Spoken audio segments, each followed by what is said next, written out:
স্বাগতম জনাই আৰম্ভ কৰিব লৈছো সংবাদ শিৰোনামা। আজি প্ৰধান বাতৰিসমূহ এনে ধৰণৰ।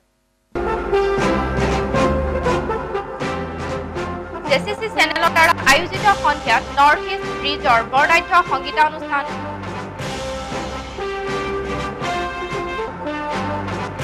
নগাঁও কাগজ কলৰ প্ৰতি অশনি সংকেত, পৰ্যাপ্ত নহয় বাঁহৰ যোগান।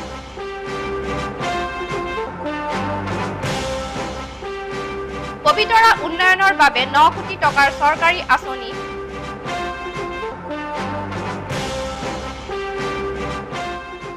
পবিত্ৰ ঈদ উৎসৱ পালন।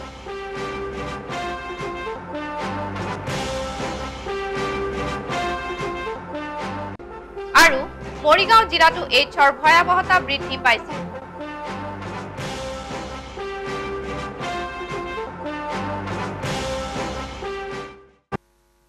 এতিয়া বাতৰি বিতংভাৱে। যোৱা দেওবাৰে সন্ধিয়া কেবল অপাৰেটৰ জেচিচি চেনেলে জেচিচি নিউজৰ নিজস্ব ৱেবছাইটটো মুকলি কৰাৰ উপলক্ষত জাগিৰোডবাসীলৈ আগবঢ়াই এটি অনবদ্য সংগীতানুষ্ঠান। উক্ত সংগীতানুষ্ঠানটিৰ মুখ্য আকৰ্ষণ আছিল ইতিমধ্যে কালাৰ্ছ টিভিৰ এটি ৰিয়েলিটি শ্ব'ৰ মাধ্যমেৰে ৰাষ্ট্ৰব্যাপী বিশেষ চাঞ্চল্যৰ সৃষ্টি কৰা অসমৰ এটি মিউজিক বেণ্ড নৰ্থ ইষ্ট ব্ৰিজৰ কাৰ্যসূচী।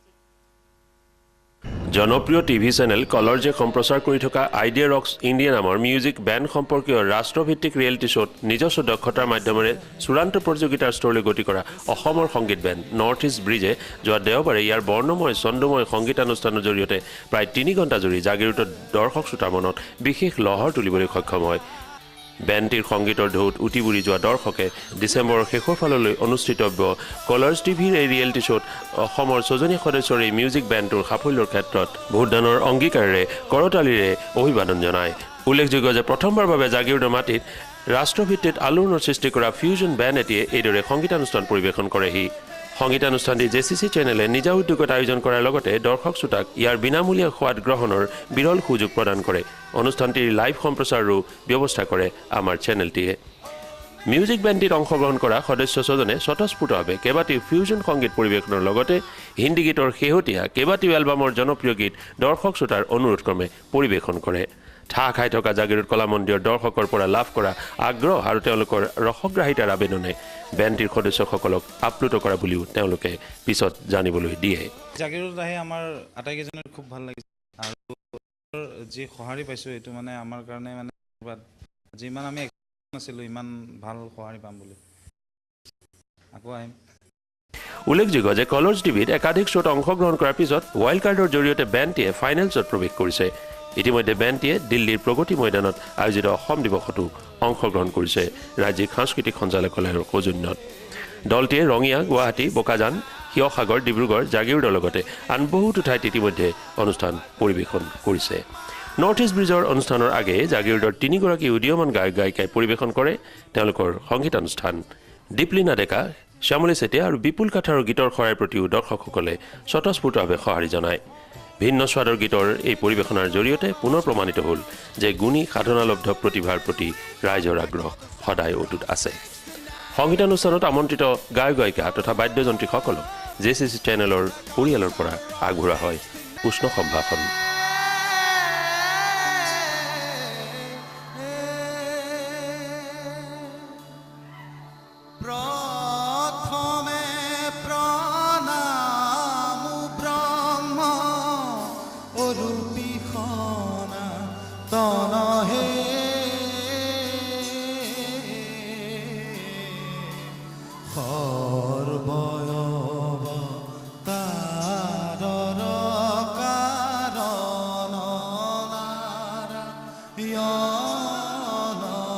জয় রাম রাম কে খবরি জয় রাম রাম কে খবরি।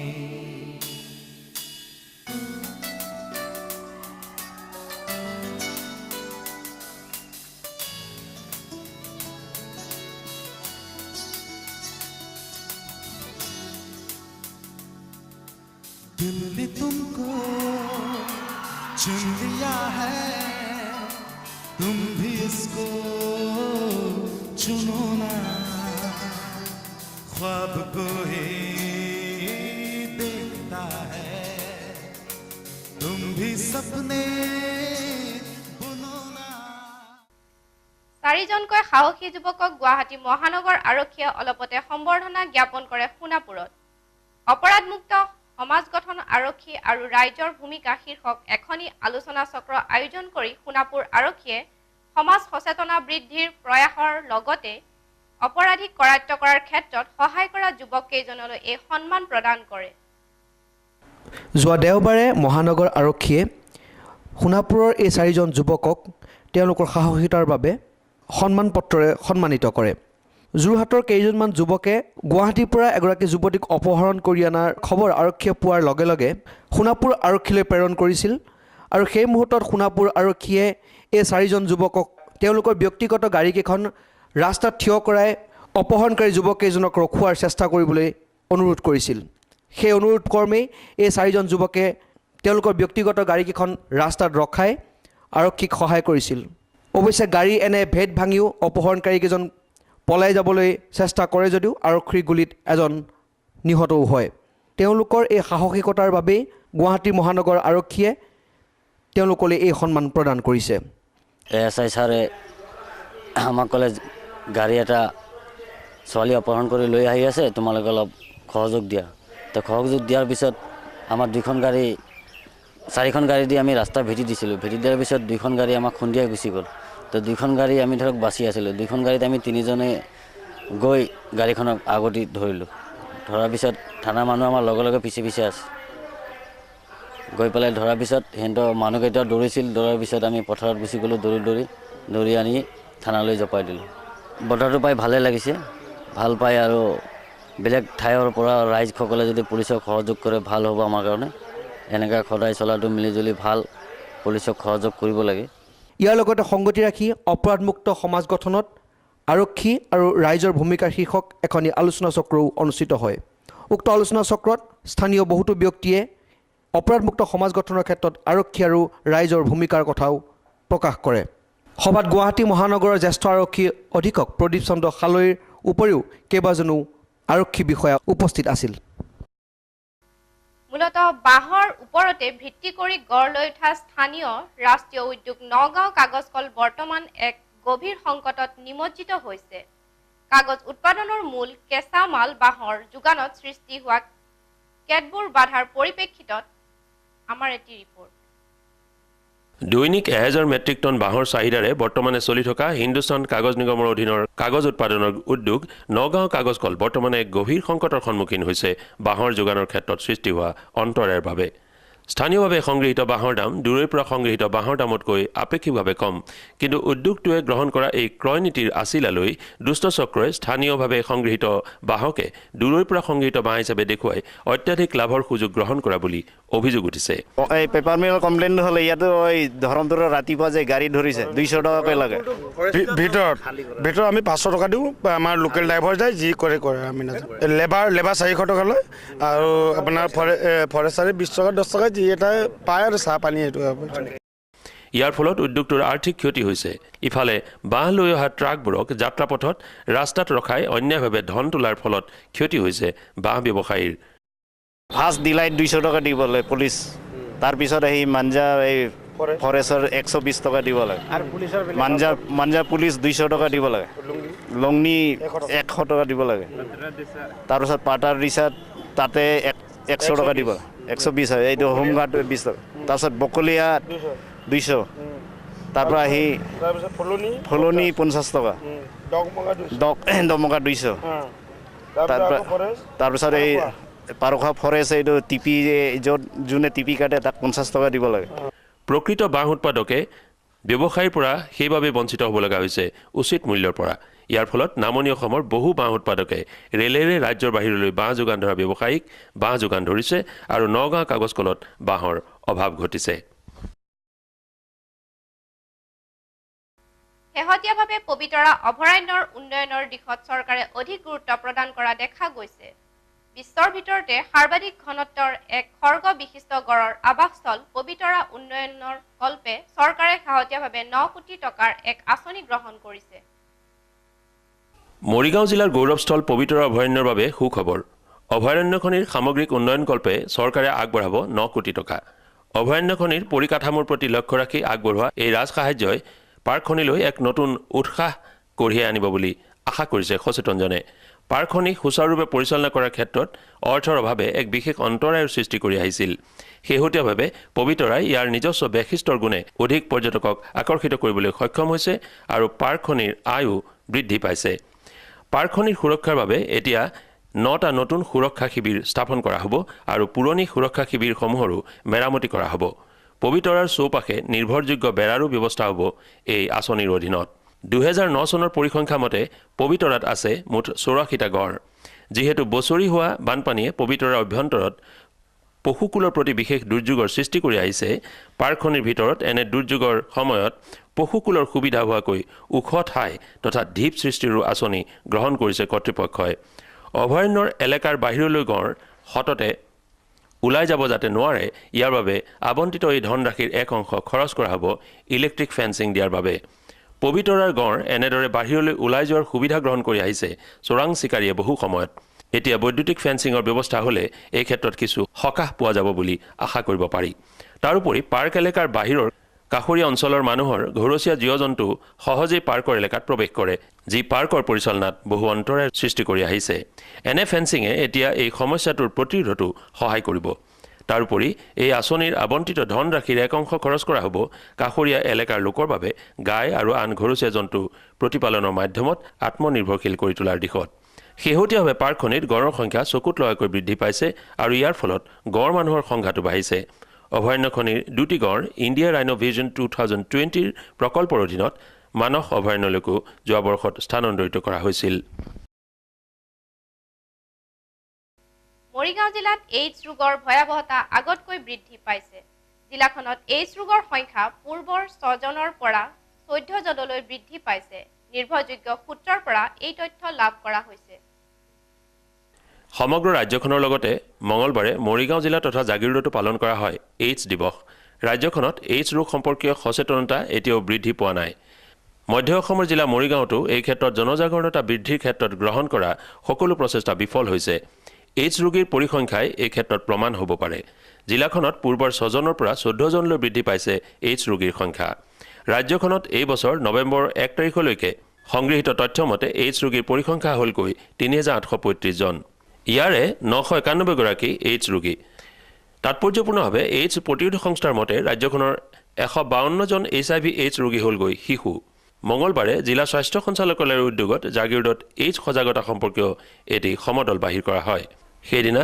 এইডছ সজাগতা সম্পৰ্কীয় এখন সভাও অনুষ্ঠিত হয় জাগিৰোড মহাবিদ্যালয় প্ৰাংগণত উক্ত সভাত জিলাৰ অতিৰিক্ত উপায়ুক্ত নজৰুল ইছলাম অভিনেত্ৰী তথা অধ্যাপিকা মলয়া গোস্বামী অধ্যাপিকা ৰাজু বৰুৱা অধ্যক্ষ উৎপলমণি ফুকনৰ উপৰিও কেইবাগৰাকী চিকিৎসক উপস্থিত থাকে মহাবিদ্যালয়ৰ ছাত্ৰ-ছাত্ৰীৰ উপৰিও অঞ্চলটোৰ বহু ৰাইজৰ উপস্থিত অনুষ্ঠিত সভাত সুস্থ মানসিকতাৰ জীৱনধাৰাৰ মাধ্যমেৰে তথা সুস্থ জনমতৰ জৰিয়তে এইডছ ৰোগক প্ৰতিৰোধ কৰিবলৈ উপস্থিত বক্তাসকলে সদৌতিকে আহ্বান জনায়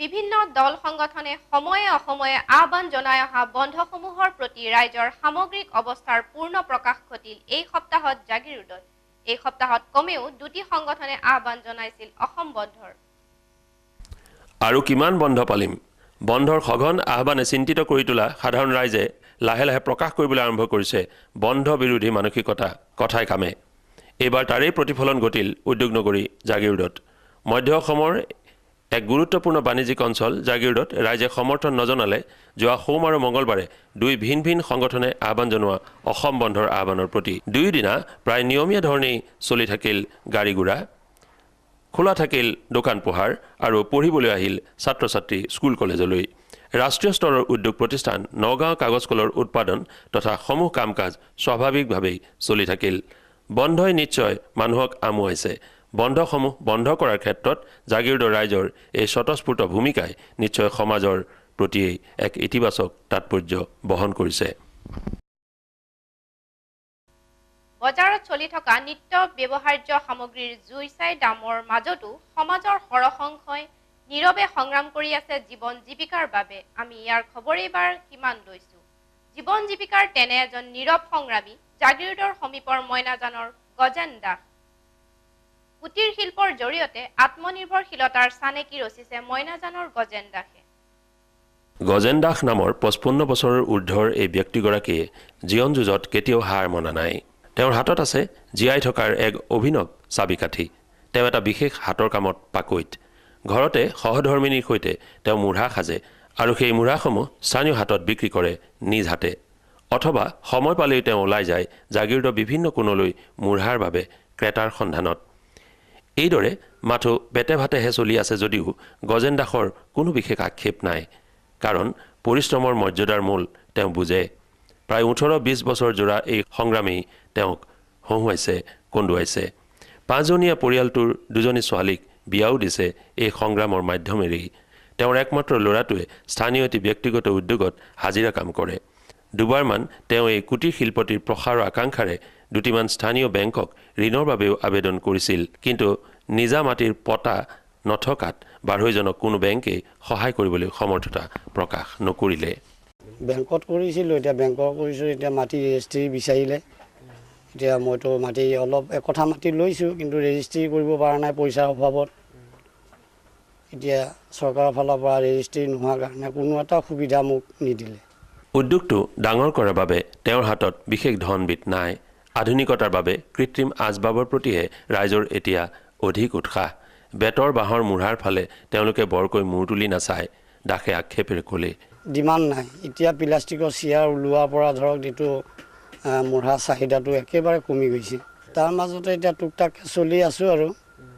আগতে ধৰক 40টা বিক্ৰী হৈছে, এতিয়া 20টা বিক্ৰী হৈছে, তেনেকৈ চলি আছোঁ। 7 বছৰমান ভাড়াঘৰ লৈ থকাৰ পিছত নিজাববীয়াকৈ মাটি অকণমান লৈ এটি সৰু ঘৰ সাজিছে তেওঁ, কিন্তু পতা হোৱাগৈ নাই, কাৰণ ইয়াৰ বাবেও বহু ধনবিতৰ খৰচ কৰিবলগীয়া হয় আজিকালি। দুপৰীয়াৰ পৰা ৰাতি 10টামান বজালৈকে স্বামী স্ত্ৰী দুয়ো মূঢ়া সজাত লাগে। মূঢ়াৰ বাবে লগা সকলোখিনি সামগ্ৰী বাঁহ, বেত, প্লাষ্টিকৰ ৰছী, টায়াৰ, তাঁৰ, ৰং আদিৰ ব্যৱস্থা কৰিব লাগে। এইবোৰ সামগ্ৰীৰ দামো এতিয়া অধিক বাঢ়িছে বজাৰত। শেহতীয়াভাৱে কিন্তু দাসৰ চলিবলৈ অধিক টান হৈ আহিছে। বজাৰত নিত্য ব্যৱহাৰ্য সামগ্ৰীৰ জুই চাই দাম। এনে এক অৱস্থাত দাসৰ দৰে অসহায় তথা কৰ্মসংস্কৃতি তথা আত্মনিয়োজনৰ চানেকিস্বৰূপ ব্যক্তিসকলক বচাবলৈ আগবাঢ়ি আহিবনে কোনোবা চৰকাৰী বিভাগ কিংবা বেচৰকাৰী সংস্থা?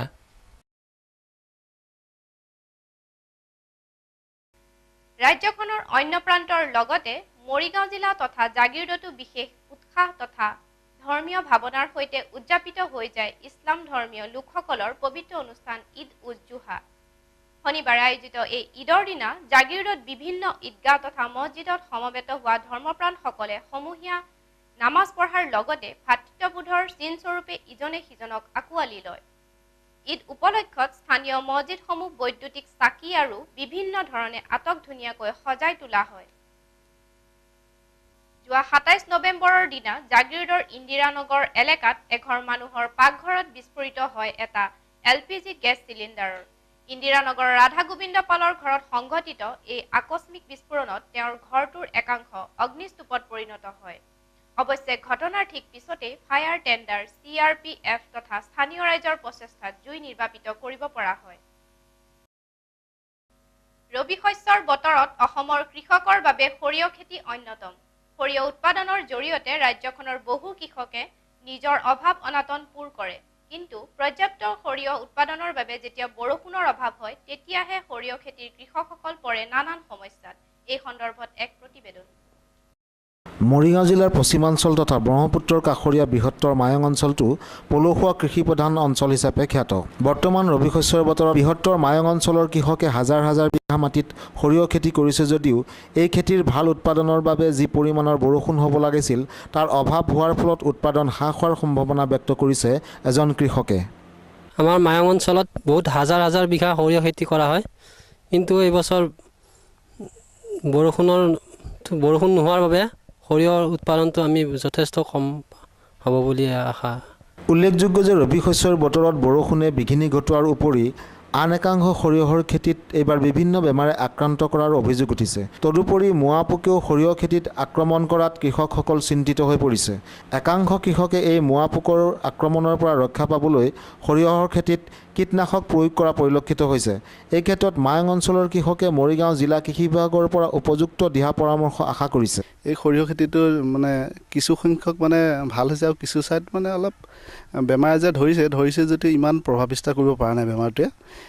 আনহাতে কৃষি বিভাগে বিতৰণ কৰা মাহ, সৰিয়হ, ঘেঁহু আদি বীজ মায়ঙৰ একাংশ কৃষকে উপযুক্তভাৱে প্ৰয়োগ কৰিছে যদিও আন একাংশ কৃষকে এই চৰকাৰী বীজ অপপ্ৰয়োগ কৰাৰো অভিযোগ উঠিছে। সৰিয়হ খেতিত যিটো চৰকাৰে মানে বীজ দিছিলে সেই বীজটোৰ পৰা খেতিয়ক ৰাইজ লাভৱান হ'ব বুলি মই ভাবোঁ। আৰু সৰিয়হৰ উপৰিও মানে মটৰ আৰু যিটো ঘেঁহুৰ বীজ দিছিলে একাংশ খেতিয়কে মানে কিছু ঠাইত মানে সেইটো শস্যটো খেতি কৰিছে আৰু কিছু খেতিয়কে মানে অলপ তেনেকুৱা অলপ বীজটো অলপ ভাল ব্যৱহাৰ কৰা নাই। বিস্তৃত মায়ং অঞ্চলত খেতিয়কসকলে আৰম্ভ কৰিছে ৰবি শস্যৰ বতৰত সৰিয়হৰ খেতি। এই সৰিয়হৰ খেতিত যদিও দুই পদ বেমাৰ দেখা পৰিলক্ষিত হৈছে, তথাপি তেওঁলোকে আশা কৰিছে যথেষ্ট পৰিমাণৰ ইয়াত সৰিয়হ উৎপাদন হ'ব। যদি মৰিগাঁও জিলাৰ কৃষি বিভাগে অধিক দিহা পৰামৰ্শ আগবঢ়ায় তেতিয়াহ'লে অধিক সৰিয়হৰ খেতি তেওঁলোকে চপাব পাৰিব বুলি আশা কৰিব পাৰে। কেমেৰা পাৰ্চন পংকজৰ সৈতে JCC নিউজৰ পৰা চম্পক ডেকা, জাগিৰোড। আজিৰ সংবাদ পৰিক্ৰমাত ইমানে। পুনৰ লগ হ'ম অহা সপ্তাহৰ একে চেনেলৰ একেটা সময়তে। জাগিৰোড মৰিগাঁৱৰ কাষৰীয়া অঞ্চলৰ বা বাতৰিসমূহ চাওক JCCৰ সংবাদ পৰিক্ৰমাত প্ৰতি বুধবাৰে সন্ধ্যা আৰু বৃহস্পতিবাৰে পুৱা। নমস্কাৰ।